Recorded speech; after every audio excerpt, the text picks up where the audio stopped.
You are listening to From Embers, a weekly show on CFRC 101.9 FM about anarchist and anti-authoritarian ideas and practice. We are broadcasting from the traditional territory of the Anishinaabe and Haudenosaunee peoples on land that has come to be called Kingston, Ontario, Canada, because of the thievery and brutality of the Canadian state and its empire-loving parents. From Embers is about fires, some real and some metaphorical. Fires started generations ago and tended to over the years. Little sparks all across this territory that we hope will grow, spread, and engulf the thieving state called Canada and the capitalist system that has plagued this land since the fur trade.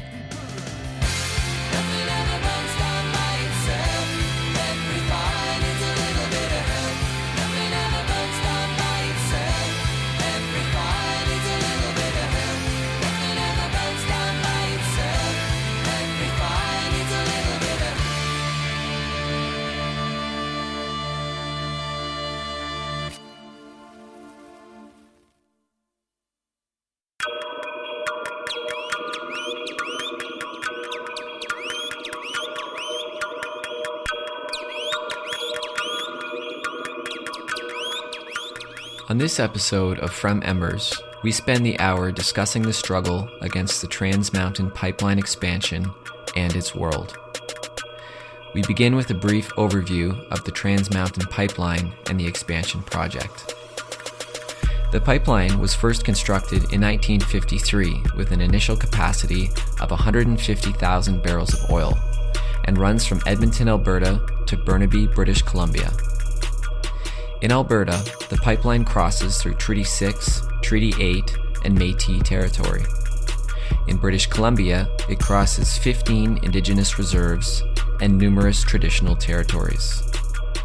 While most of the treaties Canada has with Indigenous people were signed under extreme duress or outright fraudulent, and the treaties that are in place are routinely ignored or breached by the Canadian state, the situation in British Columbia is unique in that a vast majority of the land was stolen from Indigenous people without even the ruse of a treaty process.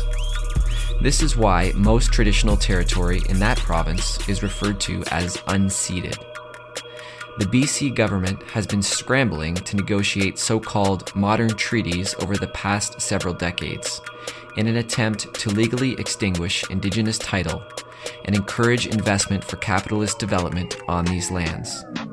But these efforts have been met with fierce resistance at every step of the way. In 2013, Kinder Morgan owned the pipeline and applied to the National Energy Board to triple its capacity, as part of a wave of efforts by oil companies across Canada to get diluted bitumen from the Alberta tar sands to Tidewater for export. In 2014, there were resistance camps established on Burnaby Mountain against preparatory work for the expansion application. There were hundreds of arrests. More on that later. In 2016, the newly elected Liberal government of Justin Trudeau declared the Trans Mountain expansion in the quote-unquote national interest and approved the pipeline. In 2017, the left-leaning New Democratic Party and Green Party entered into coalition and became the ruling provincial government in British Columbia, with opposition to the Trans Mountain expansion being its key agreement. This triggered an interprovincial war of words, lawsuits, and even trade sanctions between the governments of Alberta, staunch supporters of the project, and British Columbia. Ironically, both provinces are currently ruled by the so-called left-wing New Democratic Party. Meanwhile, the Government of Canada asserts that the project, which it supports, falls under federal jurisdiction. It is not an exaggeration to say that on a political level, the situation threatens to create a constitutional crisis for Canada. This April, Kinder Morgan announced that it was suspending all non-essential spending on the pipeline, citing investor fears over whether the expansion will actually happen. A month later, the Government of Canada made this announcement. So our message today is simple. When we're faced with an exceptional situation that puts jobs at risk, that puts our international reputation on the line, our government's prepared to take action. To guarantee the summer construction season for the workers who are counting on it and to ensure the project is built to completion in a timely fashion, the federal government has reached an agreement with Kinder Morgan to purchase the existing Trans Mountain pipeline and the infrastructure related to the Trans Mountain expansion project. Tonight, we bring you two interviews about the Trans Mountain pipeline. The first is with Jose, an anarchist who was present in 2014 at Burnaby Mountain. We spoke about the attempts made by anarchists in the Vancouver area to intervene in the anti-pipeline social movement.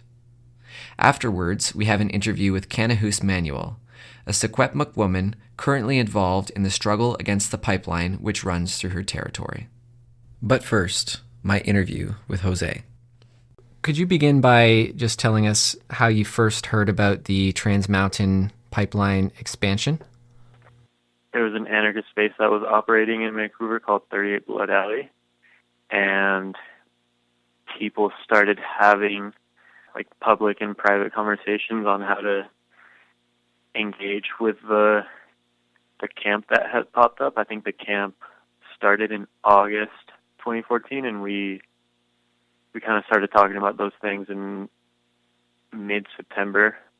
Had discussions about how to place ourselves, like what kind of capacity anarchists had at that moment to take part in the camp and the blockade, and how we would counteract the narratives and tactics that we were most likely going to face there, which the camp and the protests around it were very public, very large, and were kind of based around nonviolent civil disobedience model. That is a pretty common thing, at least in anti-pipeline stuff historically in BC.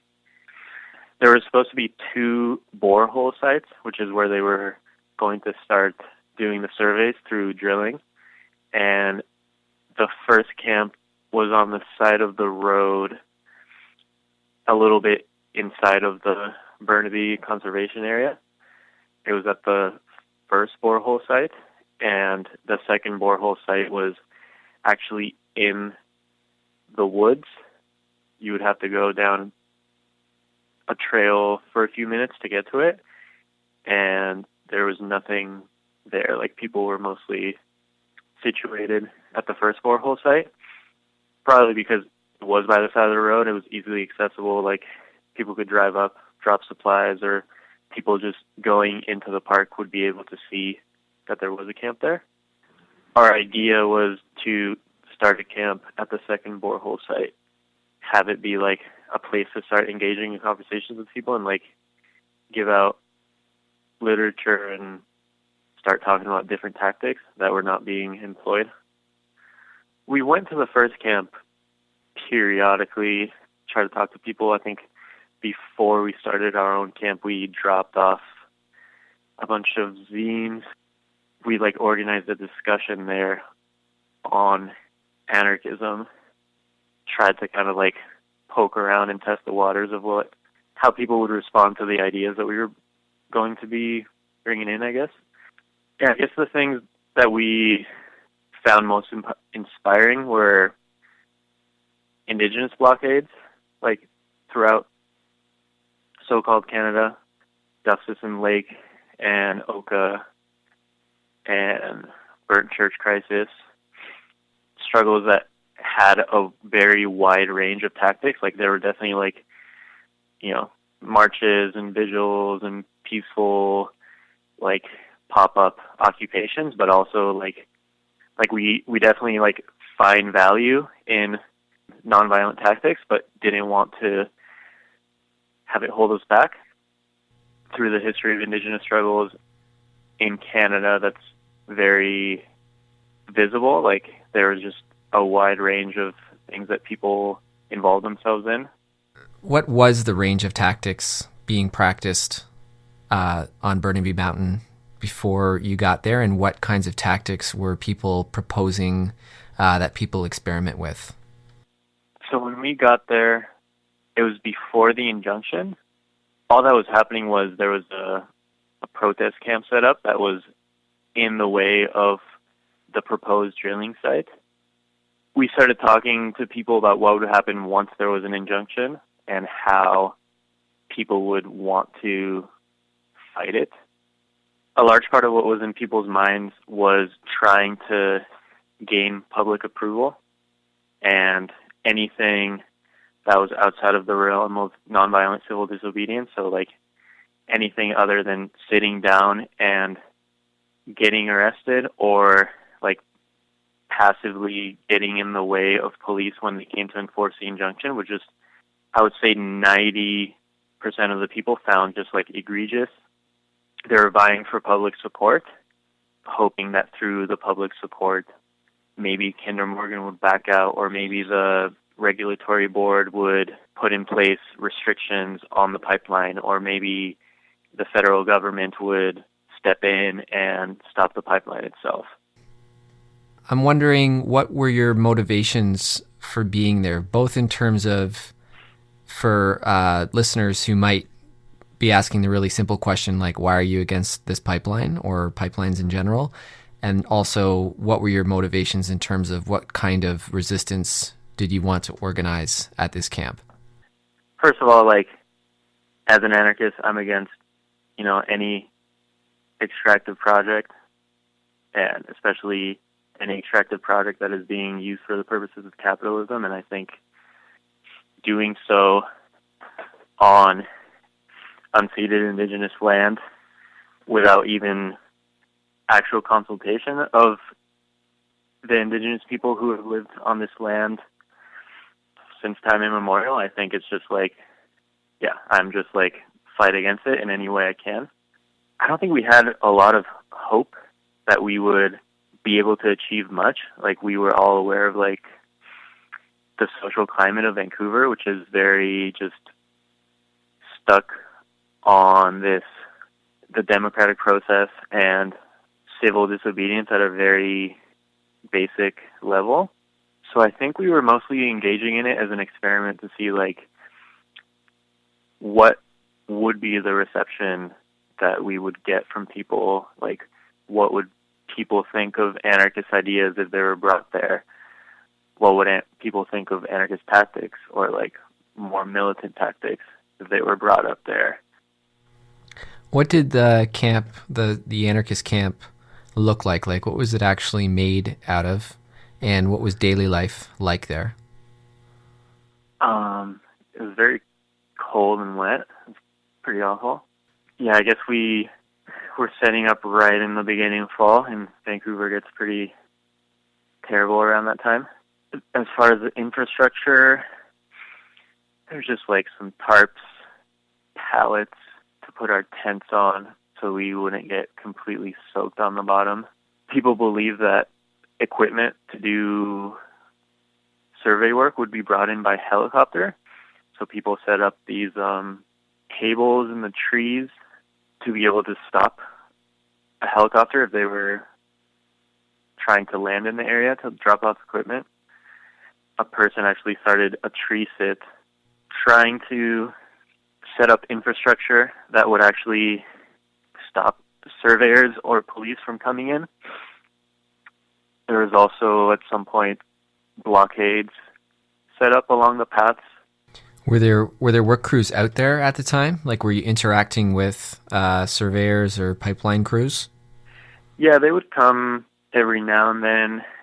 They got yelled at or got things thrown at them, and then they would start coming with police escorts.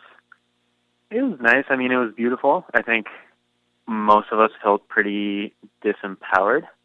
Yeah, like seeing lines of police officers escort workers to, survey the area or like do testing, see them go in uninhibited. Maybe some people would yell at them and yell, this is unceded land or you have no jurisdiction here, but just like seeing their practices go unopposed more often than not was very disempowering. Well, after the injunction, the main camp got evicted. The police cordoned off the area around the main camp, and they brought in this giant drill and just like a line of police around it and a mobile command center there.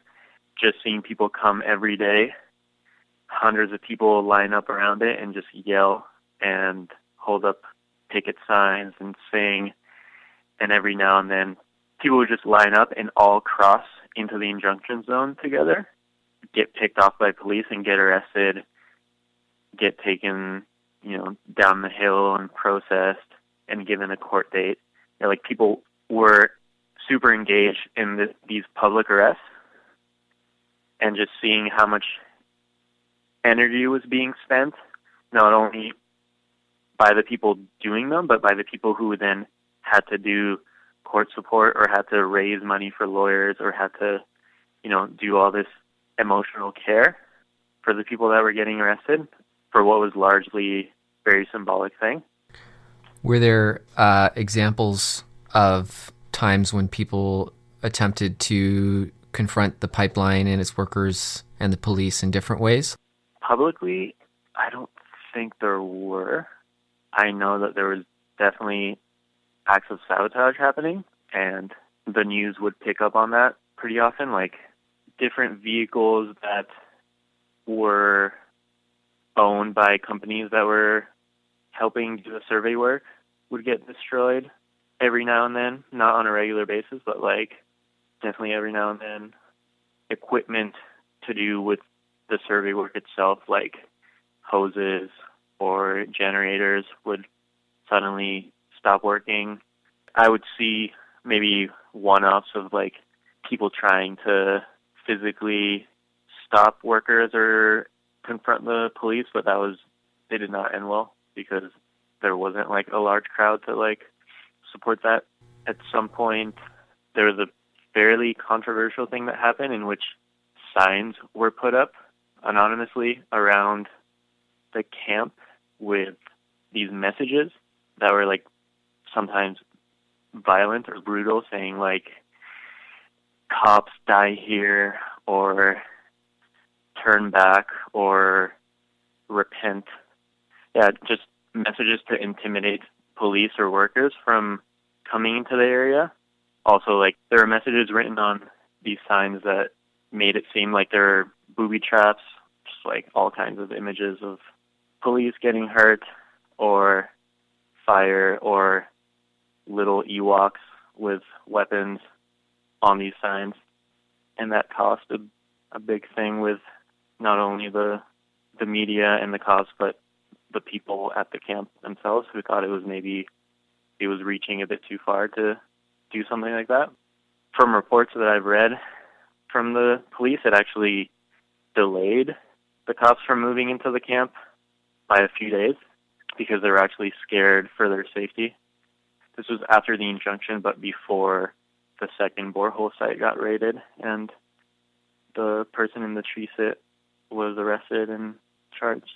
When you say there was sort of a controversy, how would that play out? Like, what were the dynamics between people who were occupying these sites together? Were there meetings that happened, like assemblies, or was it just informal?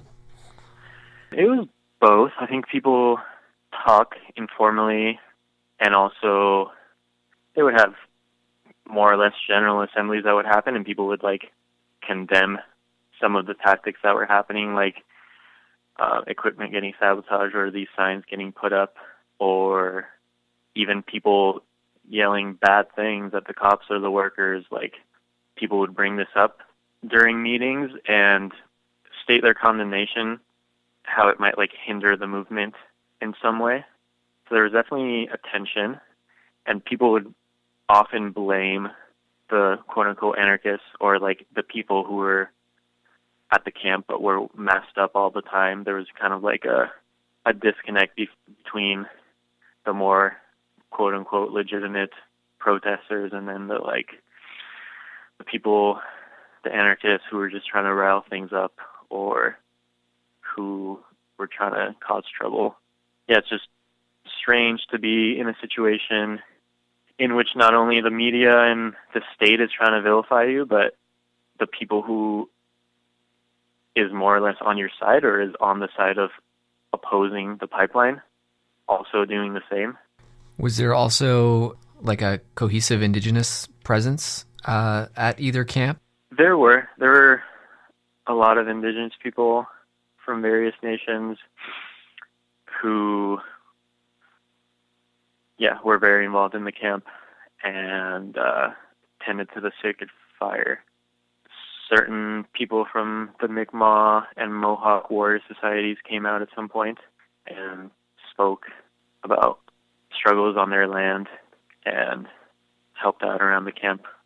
Other than that, I think it was mostly just individuals who had grown up in the area in Vancouver, Burnaby, or elsewhere. So how did the second camp end? What was the conclusion? The second camp got raided after the first camp. So there was an injunction on both areas, and the first camp, which was where there were most people, was raided and a lot of people were arrested. I think largely because it was the easiest to get to. It was right on the road. There was nothing blocking police cars from coming in and doing whatever they wanted in the camp. The second camp lasted a few weeks longer than that. I think that was mostly because of the infrastructure that people had set up to blockade the second camp, and also because of the tree sit that was happening, which I think just takes a lot more coordination and effort on the part of the police to end in a safe manner, I guess. But yeah, the second camp was in dense forest, had a few trails that led to it, but those were like heavily fortified. So there was a perimeter set around the camp and all kinds of objects and, dead trees and logs. It's interesting, like, when you mentioned how the tree sitter actually made it difficult for the police to clear the camp. And I think how, in terms of these symbolic arrests that were happening, like, both things are nonviolent civil disobedience kind of things, but one of them actually was intended to delay or disrupt the project, and the other seemed to be more spectacle. Yeah, I think a lot of the general nonviolent civil disobedience that was going on at the first camp was like strictly to have some splash in the media or to make people aware that the camp even existed. I don't know the impact of, for example, symbolic arrests. I don't know if that helps the struggle or if it hurts it, but I think in terms of the goal that people had when they were engaging in it, which, I mean, as far as I know, was to just raise awareness about the camp and the issue itself. Maybe it was successful. But as far as actually stopping the process of the pipeline being built and the survey work from happening, I don't think it had much of an effect on that. The tree sit was intended to directly get in the way of the survey work because it could not happen in that area safely without the tree sit being dismantled. The person who was at the tree sit was willing to stay for as long as possible and get forcibly evicted by the police before they would come down themselves or let the survey work continue to happen there. What would you say some of the lessons are that you've learned from that experience, and how has it informed what you do and want to do now? So I think me and the group of people involved, the anarchists that were involved in the camp at the time, had really strict ideas about tactics and rhetoric that would work in the anti-pipeline struggle. And we were really adamant in getting those ideas acknowledged by people. And I think we spent a lot of energy in trying to communicate that to people, even if it wasn't very well received at times. And while I think it's possible that we had some impact on some individuals, there's just no way that we could change or rewire the path that people were engaged in, which was very passive and very involved in getting public approval and involved in getting media attention. I think there's just a lot that people can do in order, like opposing a pipeline or engaging in any struggle whatsoever. And one doesn't need to be included in the like mass movement element of any struggle. And there's a lot that can be done individually or the small group of people to actually have more of a tangible impact on opposing any sort of extractive industry. And I think we really spent a lot of energy engaging in what was more or less like a rhetorical, like a war of rhetoric with the people around us. It's okay to not come to a conclusion. It's okay to disagree on rhetoric or tactics or whatever. It's never going to happen that anarchist ideals line up with, I would say, any mass movement. Yeah, I think a lot of us began on a trajectory in not really engaging with the left as a like societal force. Even if we did have an impact on people on an individual basis, there was just no way that like 5 or 6 anarchists could change the trajectory of such a massive struggle with like a long history of certain tactics and rhetoric that they've been engaging in. Do you still feel that this is a significant struggle? And what advice would you have to people who across the country feel this is significant and want to intervene in some way? Yeah, the struggle against the Trans Mountain Pipeline is, I think, obviously still very important. Kinder Morgan did back out of funding the project, but the Canadian government stepped in and said that they would put up the money necessary to make it happen. And I think it could be ecologically devastating, and there's a lot of studies that show the possible effects that it's going to have on different ecosystems along its way, especially at its terminus point, which is in the Burrard Inlet, and like a spill from a bitumen pipeline like that is just could be devastating to the area. As far as anarchists that want to get involved, I would say, like what I was saying before, of doing your thing. And I would like people to, instead of thinking that it is completely necessary to like inject oneself in the existing social movement that is happening regarding the pipeline, to just brainstorm ways in which they could use that time and energy to do things outside of it, to not have to engage in politics, to not have to engage in activism, or to not have to place themselves within the quote-unquote left to have an impact. I think it's very possible to have an impact if you are not an organization, if you're not a group, and if you're not part of a social movement. And I guess that being said, like, I have no way of knowing the efficacy of like tactics that people have been involved in. I have no way of knowing how much of an impact the nonviolent civil disobedience that people have engaged in has had. But it's obvious that like Kinder Morgan backed out and is no longer funding this pipeline. I think what they said is that it's not in the, it won't be good for their investors, or their investors are too spooked to keep putting money into this project. With the Canadian government taking the helm and funding the pipeline going forward, things are going to change. I think it's a lot harder to have a government back out of a project because of bad media than it is for a corporation that has stakeholders, that has hundreds of people that fund it and put money into it.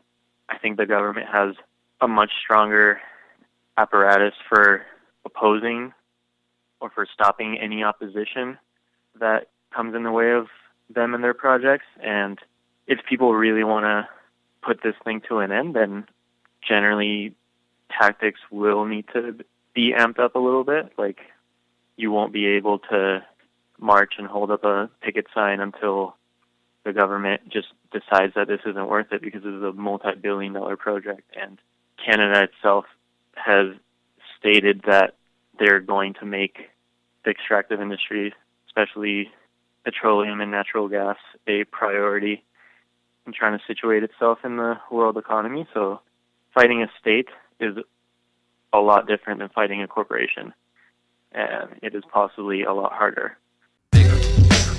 Yeah, right.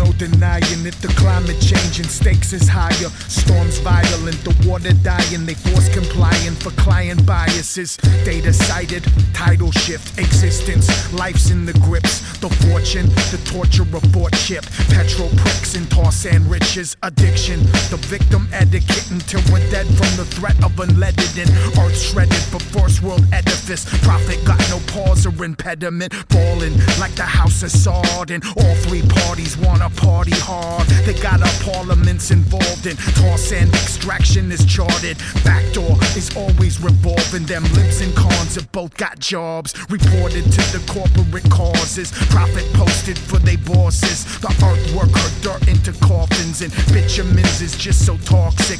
Lost it, all hopes forgotten. That barrel races to the bottom. And democratic process raw in. We fall in like leaves in the autumn. Season sees the cancer blossom. Tar sands are so catastrophic.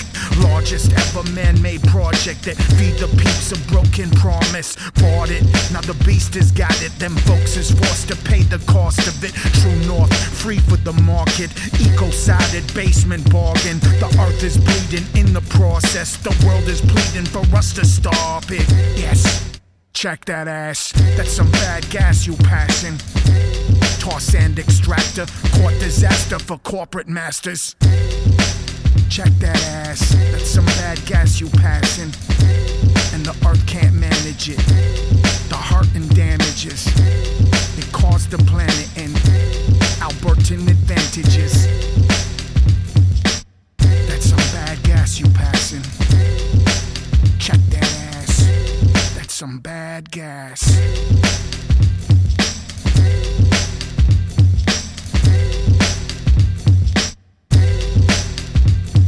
It is an enterprise of epic proportions,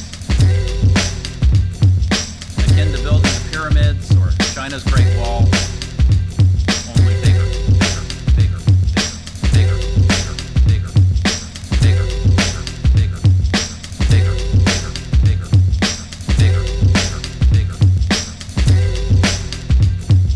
I want to get a.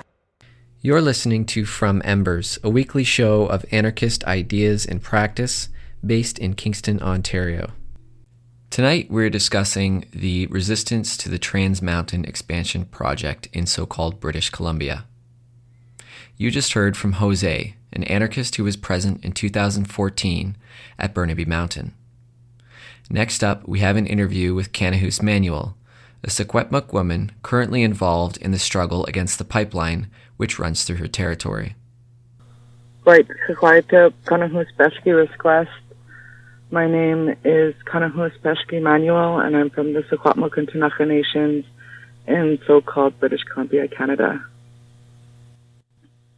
The Trans Mountain Kinder Morgan pipeline proposes to cross 518 kilometers of our unceded Secwepemc territory through the heart of our homelands. This area is of very, very high spiritual and cultural significance because this is the place that our people have lived since the beginning of time. The scientists will say tens and tens of thousands of years our people have continued to occupy and use this area, continue to practice our culture and our language, which flows from our lands. This area is very beautiful. It's a pristine area. It's one of the only inland temperate rainforests in the world, which this pipeline proposes to go through. There's endangered mountain caribou. The impacts of this pipeline, negatively impact our food harvesting practices. We still maintain our traditional ways through our hunting, fishing, berry picking, harvesting our medicines and our roots and our mushrooms and all of our plant foods from the land. And with the land being contaminated, that will, destroy our whole way of life. That's everything that we are based off of is our food harvesting practices. I mean, our whole culture is surrounded around the seasons. And because we have a harsh winter season here, we have a short growing season, and that's the time when we harvest all of our food. So right now is, the beginning of summer, and now our food has become ready in the mountains, and our berries, which are so important to us and our ceremonies. And I talk about this because it is our food, and that's our economics. our economics, the value and the wealth of our territory is not unquantifiable. Like, it's in the trillions and trillions of dollars that the value of our territory is worth if you were to put a monetary value on it. And so with the risk of this pipeline coming through, it will, risk everything, of who we are as a people. One of the things that connects us from the interior tribes to the coastal tribes is the water and our salmon spawning rivers and creeks. And so that's what connects us all the way from the coastal natives on the ocean. And they say that, the salmon is a keystone species, that whatever happens to the salmon, happens to us. So the salmon gets contaminated or the salmon dies or cease to exist, and then so do we as Indigenous people. That's how closely tied we are with the salmon. We're salmon people. And so all along this pipeline route, Indigenous people have said and are fiercely standing in defense of their lands and their waters and the salmon. You spent some time down at the Standing Rock struggle. Could you tell us a bit about what it was like to be there and why you've said that this struggle against Trans Mountain could become the Standing Rock of the North? Well, the first thing that I would like to say about Standing Rock is that the government, the United States government, was very successful in eliminating and, wiping out the buffalo, which was one of their main staples and food sources of the Indigenous peoples of the plains. And I saw, going there onto the ground there on Standing Rock and just really, thinking about that, about Indigenous people coming together in this area to defend their lands and being, ambushed and invaded upon in all parts of the U.S. and on their last strongholds, the places where they want to protect the Missouri River, their water source, their water. They've already had their buffalo, taken out and eliminated there. That was genocide. That's a form of genocide. What happened at Standing Rock, it was a continuation of these genocidal practices by the United States government that continue to ignore Indigenous rights, inherent rights, which are their treaty rights that are supposed to be protected and upheld, and they're in the country, but they're not. And, Standing Rock showed us firsthand, why we don't want to sign treaties up here, in BC, the modern day treaties that they're pushing, because they've never respected any of the treaties in the U.S. Not one single treaty was honored. I think that we learned a lot from Standing Rock and some of the things that we don't want to do and some things that we do want to do. And we always learn from every movement, every collective resistance out there. That's a collective intelligence. That just doesn't belong to one person, but it belongs to our whole movement. When we're against capitalism, we're against colonialism, imperialism, we're for our Indigenous inherent rights to self-determination. That's what we're all fighting for. We're fighting against genocide. And in our outreach, we gained a lot of networks and outreach collectively for our movement, against the oil and gas industry, against resource extraction, Indigenous sovereignty. We gained a lot of allies during Standing Rock. And we need to take advantage of that and really promote the unity that was gained there at Standing Rock. And we all want to win. We always want to see the underdog be the winner and come out the winner. We've been working hard to maintain our culture and our ways and our language and put, a lot of our efforts onto decolonization. That's also a part of our movement. It's not just we want to fight and go head on with the government. No, we have to educate. Our resistance comes in many forms. We have to be very creative in our resistance now. We know the way that Canada is going to come at us here with the Trans Mountain Kinder Morgan pipeline. I mean, Canada purchased this pipeline, and we've seen firsthand how Canada's tried to cover up the unceded land issue here in so-called British Columbia. We have never signed treaties. We have no formal land agreement or surrender or purchase, or we never lost our land by war. This is still unceded lands here in British Columbia, and that's where the fight is different. The fight is different here because there is no treaties here. We have authority and jurisdiction over 100% square inch of our territory, and that's what we continue to, fight for, and we're not going to give that up. Secwepemc title, our inherent title to the land, is the underlying title. We can never extinguish our title to that land. Not anybody. That's against our laws, against our belief as Indigenous people. Our people say, we can't own the land.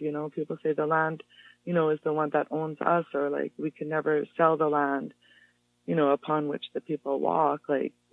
We can't do that. This title to our land is a collective title. It's held by all the Secwepemc people that have existed, that exist today, and that will exist tens of thousands of years into the future. And that's what we're not willing to compromise. That title to the land is the earth. It's our tumilch. It's Secwepemcul'ecw. You can never, ever, give that away or sell that. And now, because of colonization and the impacts of colonizations, we have modern day sellouts. That's not us. Any of these puppets or sellouts that the government, chooses and manufactures as a leader in order to give some type of consent or some facade of that there's consent by Indigenous people, those are traitors. Those INAC chief and council systems that have signed mutual benefit agreements with the Trans Mountain Kinder Morgan pipeline project. My grandfather, Wolverine, he would say that they committed treason, and traditionally you would banish those that committed treason. You would cut off their head. You would do things in front of the rest of the nation to witness, so our people would never do those things. They learned that those things were wrong. But because of residential school, because of the Indian reservation system, the Indian Act system, and all of these atrocities that hit our people, we have neo-colonialists now, and there are our own brown-skinned people that are, siding with the government. And people really need to understand that, because that's the native politics that we deal with on a reservation or a grassroots level in our nation. The Trans Mountain project is purchased by Canada now. I wasn't surprised because I know the lengths and the great lengths that Canada will do to cover up the unceded land issue and the land question here in so-called British Columbia. Because if they recognize title, they couldn't even afford it. It would bankrupt Canada, the amount of compensation they would be owing to Indigenous people because of the amount of resources that were taken off of our land since contact. They will never. So it will be a fight. And Canada is pushing that modern day treaty process. But not only that, they're pushing many different other agreements, mutual benefit agreements, over timber licenses, agreements over, mining, agreements over different things in our territory that are actually written just like treaty, where you extinguish your rights to your land. And we're not willing to take modified rights. We have the biggest, power right now standing on our unceded inherent rights entitled to our territories. And we're not going to bow down to Canada.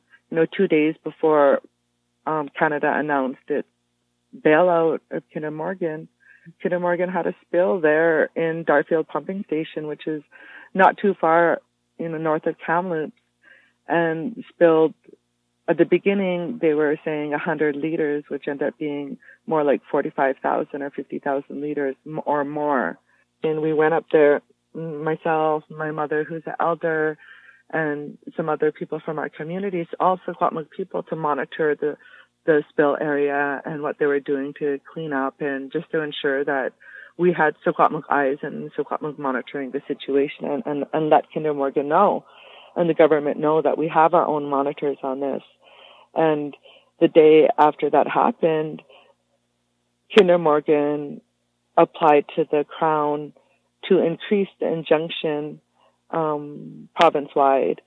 So they're saying that that anybody that knows of this injunction needs to be 10 meters from large signs that they've erected, Trans Mountain signs, and then 5 meters from the smaller Trans Mountain signs that they erected, and not to impede any Kinder Morgan workers, employees, or contractors.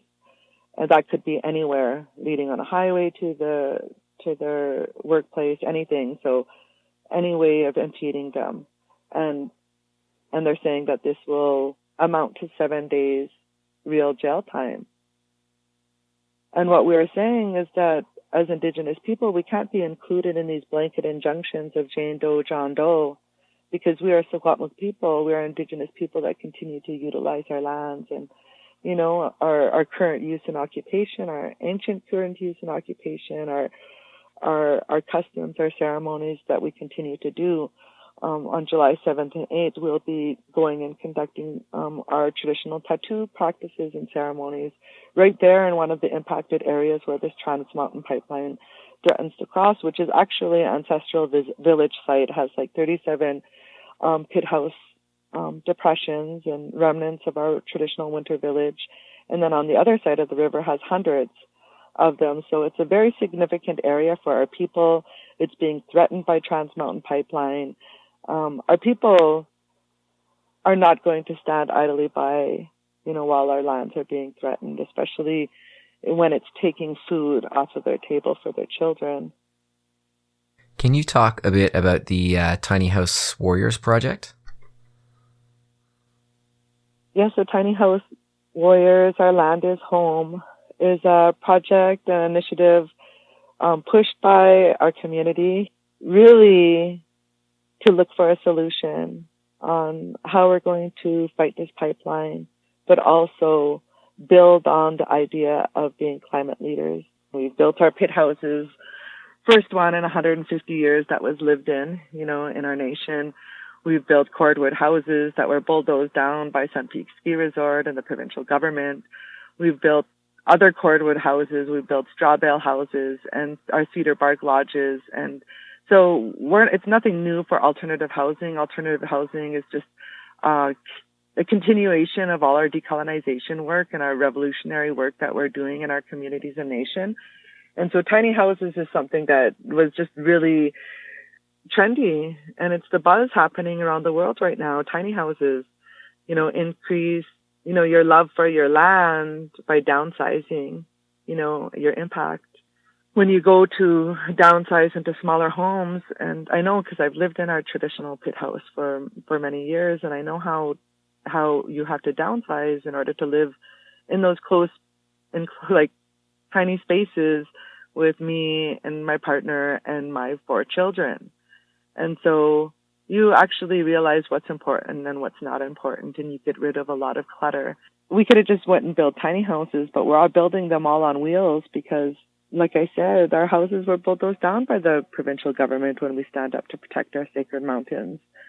And Canada has been doing this to our people all along, and we decided we're going to be mobile. We're going to be mobile because we know how the federal government, the Crown, the provincial government, and these corporations come at us with low-level injunctions and criminalize us as Indigenous people. And we want to be mobile. We want to bring attention to this issue. We do not want to end up in jail.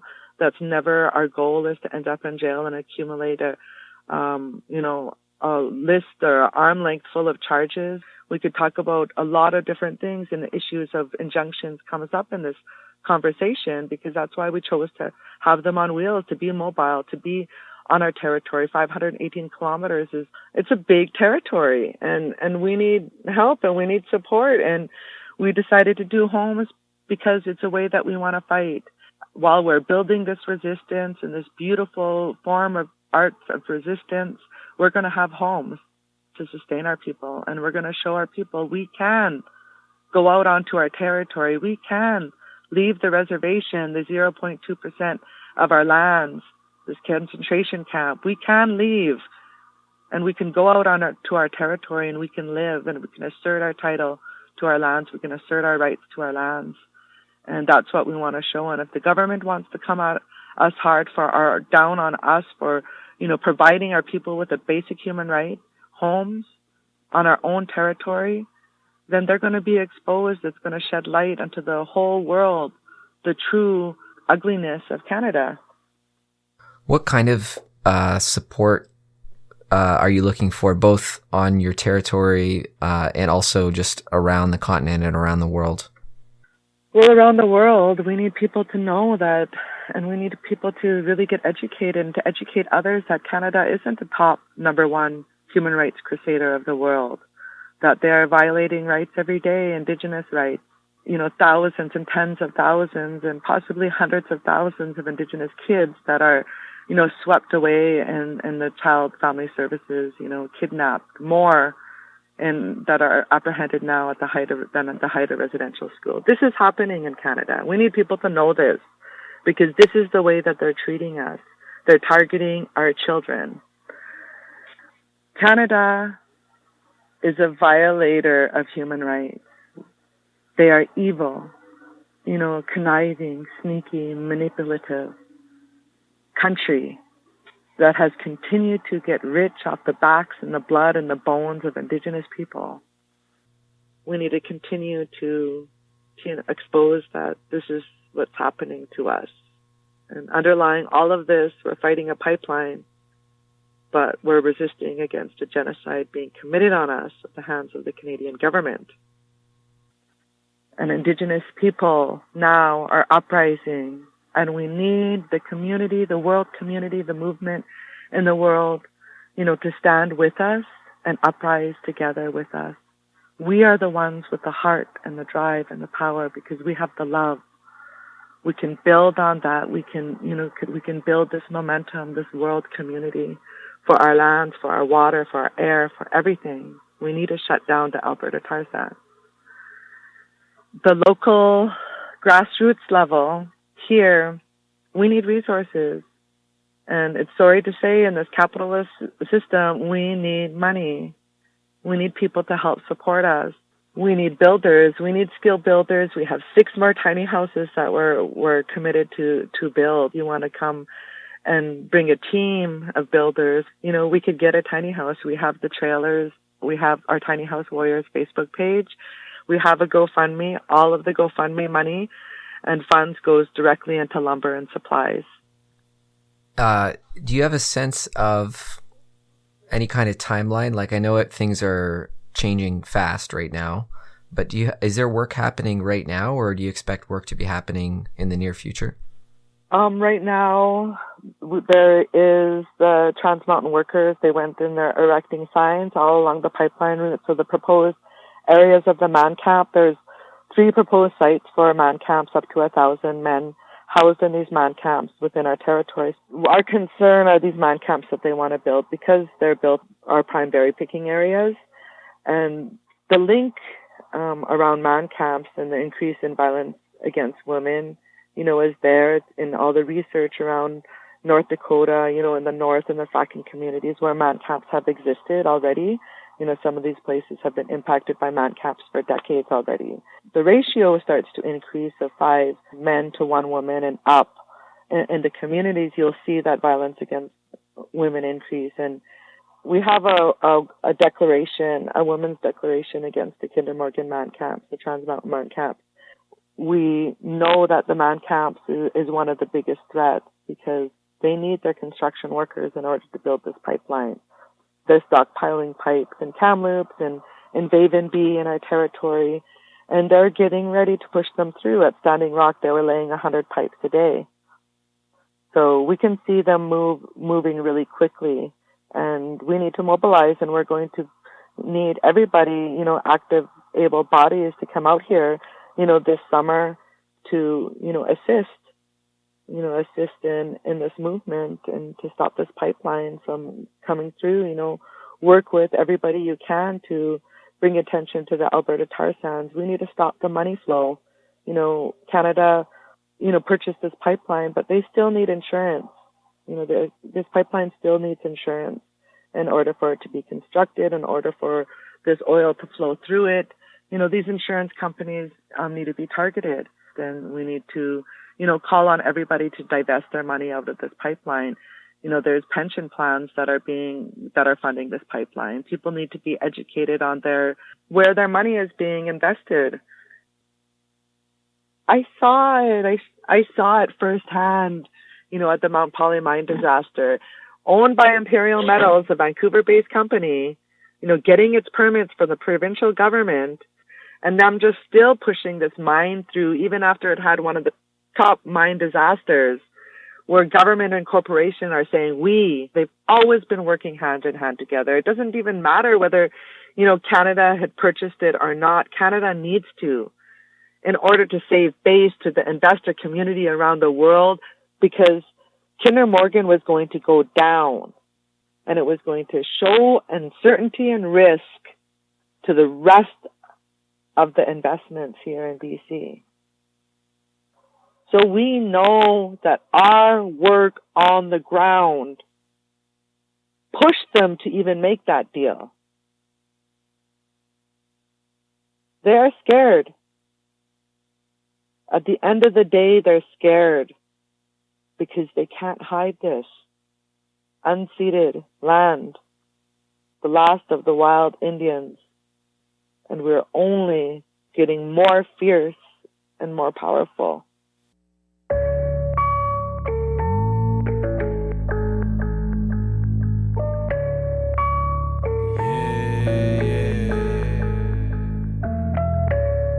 Hell nah, we won't go, boy. Welcome here to my side. I'm from the people of the snow, boy. That mean I thrive in the wintertime. Yeah, I'm what they call a savage kid. My family tree is bigger than the Old and New Testament. I put a fist up. That's where they calling Kaepernick. Somebody gotta stand for it. Tell them who you want. So beware, we black snake killers. Blackfish, I've been a killer. We're the ones you can't get rid of. Sound familiar? Yeah, long hair, that Ric Flair. Nature boy from the village. GE, for really, you see, I don't rock and roll. Nah, I stand and rock. Yeah, I think there's something in the water. Here's some food for thought. Is it really a felony for wanting my water clean? Expect us not to rage against the machine. Ain't moving like Rosa P. Nope. You know why? Cause this dream catcher ain't catching your pipe dream. Word. Look what happened in Flint. No disrespect, but the same thing happens to village kids that sip water from the tap and are dying to live from the cancer it gives. Where's the state of emergency for them? I don't know. Act like you know the story. Broken treaties, unholy matrimony. One nation, under the creator, homie. All my relations, many with Choni. Warriors, come out and play. Officers, we're here to stay. Put a fist to the sky if you ride with me. As long as I'm alive, I'll stand for this. They be greasing their hands, shitting on our people while they're stacking their bands. While they say we all equal, they don't look at us as people, all they see is our land. Believe in the cedar, we can leave it to beaver. True don't, motherfucker, man, we need a real leader. Middle fingers to the colorblind, no disrespect, but if you don't see color, you don't see me neither. Step in line, man. Who invited Uncle Sam? Got the shields held high, we'll be fine, fam. Yeah, we ready for war, don't cross the line in the sand. You'll be lying in the sand, boy, I die for my land, real talk. Look, I stand with the warriors. This land is who we are, we can't let you destroy us. Until the people said, yo, bro, they can employ us. Look, man, it's not like I haven't noticed. Hey, Quentin, I work for Kinder Morgan, your apprenticeship of heavy-duty mechanic. If we are looking, if you're interested, give me a call back as soon as possible. Thank you, bye. To replay this message, press 1. To go to the message deleted. You have no more messages. Tiny house, what up? If water is life, please fill me a cup so I can spill it on your face and wake your dumb ass up. Enough is enough, numb nuts, wake up. Yo, fuck Kinder Morgan, here's a Kinder surprise. Indigenous resistance, man, we got 9 lives. We put a life on the line, not a lifeline. I'll be damned if I see another broken pipeline. Warriors, come out and play. Officers, we're here to stay. Put a fist to the sky if you ride with me. As long as I'm alive, I'll stand for this. If the unceded land is your home, put Put your fist up, cousin, put your fist up. If you like your water clean, you ain't alone. Put your fist up, cousin, put your fist up. You know we ready for war, we in the zone. Put your fist up, cousin, put your fist up. If you die for your land, let me know. Put your fist up, cousin, put your fist. Warriors, come out and play.